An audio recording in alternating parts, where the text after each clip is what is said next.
ঝড়ের দিন কি করব, ইলেকট্রিক নেই তো কাজকর্ম কিছুই হচ্ছে না। সেই জন্য ভাবলাম চলো এই জানলার পর্দাটা সুন্দর করে একটু চেঞ্জ করে দিই।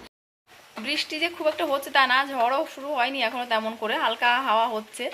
আর ঝড় বৃষ্টি কিন্তু শুরু হবে ওই বেলা 12টা বা 11টার দিকে। তো এখন এই রান্নাবান্না শুরু করেছি, ইলেকট্রিক তো নেই, আজকে গ্যাসেই করছি। তো এখন আমি করছি, সকালে দেখো চিড়ে ভাজিটা করছি, আর একদম ফোনে চার্জ নেই গো, ফোনটা চার্জে বসাতে হবে। তো চার্জে বসি তারপর আবার তোমার সঙ্গে আসবো। তো দেখো এখন হচ্ছে সকালবেলা, এই যে আমরা চিড়ে ভাজি আর চা খেলাম, মেয়ে এখানে পড়ছে আর খাচ্ছে। আর এখানে আমি ঘরটা মুছে নিচ্ছি, তো বেশ কয়েকটা চপ্পল এদিক ওদিক ছিল সেগুলোকে রেখে দিচ্ছি। কোমরটা এমন যন্ত্রণা না, কোনো কিছু নিচু হয়ে সুন্দর করে গুছিয়ে রাখবো, আমি নিচু হতেই পারি না, আমার নিচু হয় একদম টোটালি বারণ, এত কোমরে ব্যথা করে নিচু হলে। তো মেয়েকে বললাম বাবা তুই একটু রেখে দে, তো পড়তে পড়তে একটু রেখে দিচ্ছি, তা পারে না, ভুলভাল এদিক ওদিক করে রাখে। তো আমি সমস্ত চপ্পল যে কটা যেখানে ছিল সেগুলো নিয়ে আসছি, কারণ ও পড়ছে, ওকে বারবার ডিস্টার্ব করা ঠিক হবে না, তো ওই জন্য চপ্পলগুলো আর কি সব গুছিয়ে জায়গায় রেখে দেবো। আর তোমার দাদাকে জানো তো আজকে আমাকে রান্না করে দিচ্ছে। আমরা সকালবেলা উঠেছি, আজকে কিন্তু সোমবার, আর সকালে আমরা উঠেছি কিন্তু আজকে 9টার সময়। কী করবো, আজকে যেহেতু পড়ানো নেই, মানে বেশ আরাম করে একটুখানি আজকে ঘুমিয়ে নিয়েছি গো, এটা সত্যি কথা। সচরাচর তো আমাদের ছুটি পড়ে না, তাই না, আমরা হচ্ছি কি বলবো, চাকুরিহীন মানুষ, তাই না, চাকুরিহীন মানুষদের নিজস্ব কোনো ছুটিও থাকে না, কোনো আর কি বিশ্রামও থাকে না। তো আজকে যেহেতু একটু প্রাকৃতিকভাবে ছুটি পড়ে গেল, তো ওই জন্যই কিন্তু একটু দেরি করে ঘুম থেকে উঠেছি।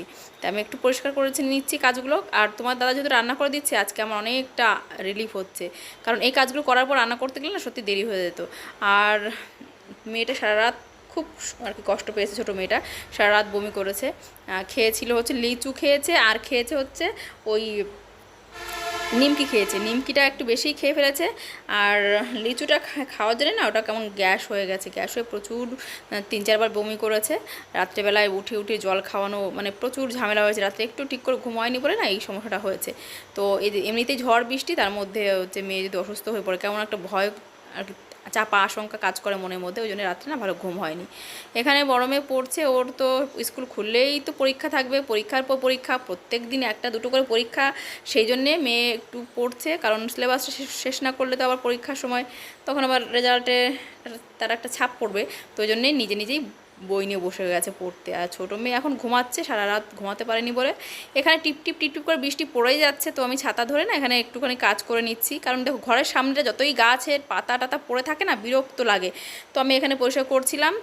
আর এইখানে এই যে দেখো আমার বেগুনভিলে গাছটা পুরো ঝুঁকে ঘরের উপর পড়েছে, তো ওইগুলোর ছোটো ছোটো ডালগুলো ছেটে দিলাম। আর এই যে বড় ডালটা দেখছো বাঁধিয়ে রেখে দিয়েছি, এটা বেঁধে দেবো, বেঁধে উপরের দিকে টেনে নিয়ে যাওয়ার জন্য চেষ্টা করছি, যে ছাদের উপরে যাতে আমি বেগুনভিলেটাকে নিয়ে যেতে পারি। আর মাধবীলতাকে যেভাবে নিয়েছি ঠিক ওইভাবে নেওয়ার প্ল্যান, কিন্তু কী বলতো মাধবীলতা গাছটা এত কাটা নেই, ওইটা নিয়ে যাওয়া সহজ, এই গাছটা এত কাটা, এটাকে ম্যানেজ করতে খুব সমস্যা। তো যাই হোক এখানে দেখো কত কত পাতা, আর এক হাত দিয়ে এগুলো ঝাড়তে আমার পক্ষে খুব কষ্টসাধ্য হয়ে যাচ্ছে। এক হাতে ছাতা ধরো, এক হাতে পাতা পরিষ্কার করো। এখানে দেখো কি পরিমাণে নোংরা ছিল। তোমার দাদা বলছে এইসব কী হচ্ছে, আমি তোমাকে রান্না করে দিচ্ছি, তোমার না কোমরে ব্যথা, রান্না করে দিচ্ছি কি তোমাকে এইগুলো করার জন্য বৃষ্টির মধ্যে? হ্যাঁ, আমি বললাম না করলে হয় না। তো বলছে না করলে হয় না মানে, কার বউ সব করছে, প্রত্যেকটা বাড়িতে পাতা পড়ে আছে, বৃষ্টি হলে তো পাতা হবেই। আমি বললাম কার বউ কী করছে এটা বড় কথা না, আমার চোখের সামনে এগুলো দেখতে খুব বৃষ্টি লাগছে। দেখো বৃষ্টির মধ্যে একটু সিঁড়িতে এসে বসবো, একটু দেখবো চারপাশটা, তাতে যদি এত নোংরা আবর্জনা থাকে দেখতে খুব বিরক্ত লাগে, তাই না? তো স্নানটা করবো, স্নান করে না আমি এবার পুজো দেবো, তারপরে তোমার দাদা রান্না হয়ে যাবে, তারপরে আমরা একসঙ্গে খেতে বসবো। আর ছোটো মেয়েকে আজকে সকালে কিছুই খেতে দেবো না, ওকে ওই যে একটু মুড়ি ভেজা জল দেবো, ওইটাই ও খাবে। তো এখানে দেখো গাছের মাধবীলতার পাতাগুলোও কিন্তু এত ভারী হয়ে গেছে না বৃষ্টিতে, ওগুলো হেলে দুলে পড়ছে, এগুলো একটু বাঁধিয়ে দিচ্ছি। আর তোমার দাদা সমান আছে যাচ্ছে তুমি ঘরে ঢোকো ঘরে ঢোকো করে, আমি তো ঘরে ঢুকবো না, আমার এখন পুজো করতে হবে, তো তার জন্য ফুলটা তুলবো, ফুল তুলতে এসছি। এই যে দেখছো জবা গাছটা না বেশ কয়েকটা ফুল ফুটেছে আজকে, তো গাছে ফুল ফুটে থাকবে আর পুজো দিতে না পারলে না সত্যিই খারাপ লাগে। তো আমি একটু বৃষ্টির মধ্যে দেখলাম স্নানের আগে ফুলটা তুলে নিই, অন্যদিন না আমি স্নানের পরেই ফুলটা তুলি, আমার ভালো লাগে না ওই মানে বাসি কাপড়ে আর কি বলো ফুল তোলা আমার একদম পছন্দ হয় না। তো ওই জন্যে আমি এখানে দেখো ফুলগুলো তুলে নেব, তারপরে কিন্তু স্নানটা করব, কারণ ফুল তোলার পর ভিজে যাব আবার তুলতে আসলেই আর কি, স্নানের পরে আর কি। তো উঠান তো জলমগ্ন হয়ে গেছে দেখো, একদম মানে পরিষ্কার করার উপায় নেই, কাদা কাদা হয়ে গেছে। তো ওই জন্য আজকে আর উঠানটা ঝাড় দেবো না, কালকে বৃষ্টি যখন থেমে যাবে তো তখন কিন্তু উঠানটা পরিষ্কার করতে হবে। সামনে যেটুকু সিমেন্ট বাঁধানো ছিল ওইটুকুই কিন্তু আমি পরিষ্কার করে নিয়েছি। আর গাছপালাগুলো খুব মজা পাচ্ছে, দেখো সবুজে সবুজ হয়ে গেছে। তো এখানে নারকেল গাছটা থেকে একটা বড় ডাল পড়ে সামনে ছিল, ওইটাকে আমি সাইড করে রাখছি, কারণ কালকে সকালে যখন ছেলেমেয়েরা পড়তে আসবে তখন বৃষ্টি থাকবে না, কিন্তু সেই সময় কিন্তু আমার সময় থাকবে না এই কাজগুলো করে রাখার। তো ওই জন্য এই নারকেলের ডালটা আমি সাইড করে রাখছি, তারপরে কিন্তু স্নান করব। আর ছোটো মেয়ে যেহেতু আজকে শরীরটা ভালো নেই, তো ওই জন্যে ওকে বলেছি অনেকটা সময় ঘুমাচ্ছে, ঘুমিয়ে থাক, ওকে আর আজকে তুলবো না, ও একটু ঘুমিয়ে নিক, কারণ শরীরটা প্রচণ্ড ক্লান্ত হয়ে গেছে মেয়েটার। রাত্রে ওরও ঠিকমতো ঘুম হয়নি, মানে 4-5 বার বমি করেছে, এত মানে ভয় পেয়ে গেছিলাম।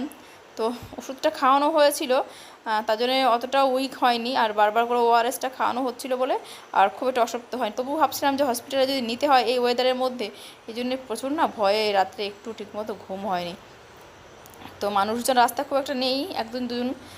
এখন দেখো এই যে বিকালবেলায় কি করব সন্ধ্যাবেলায় চাটা খেয়েছি, আর এখানে এই শাড়িটা নিয়ে অনেকক্ষণ ধরে বসেছি, প্রায় 1 ঘন্টাখানেক ধরে এই শাড়ির এই দেখো এই যে পাড়টাকে আমি খুলে নিয়েছি, আর শাড়িটা দিয়ে না কী করেছি দেখো তো, ওই যে দেখেছো পর্দাটা কি বিশ্রী লাগছে জানলার পেছনে, পর্দাটা দেখতে এত খারাপ লাগছে, অনেকগুলো বছর হয়ে গেছে গো পর্দা চেঞ্জ করা হয় না, চেঞ্জ করবো করে এক সমস্যা সে সমস্যা, আর পর্দা চেঞ্জের কথা মনে থাকে না। একটু কাজকর্ম করছিলাম, আর মেয়ে এখানে ক্লিপ লাগিয়ে দিয়েছে একটা, যাই হোক কাজকর্ম করছিলাম, তো লাইটগুলো অফ করতে হবে, কারণ ইলেকট্রিক নেই, কবে ইলেকট্রিক দেবে, কালকে ইলেকট্রিক গেছে, আজকে আর সারাদিন ইলেকট্রিক আসেনি। তো এই জন্য রান্নাঘরে আমি ভাত বসিয়েছি গ্যাসে, দেখো তো ইলেকট্রিকটা অফ করে দিলাম।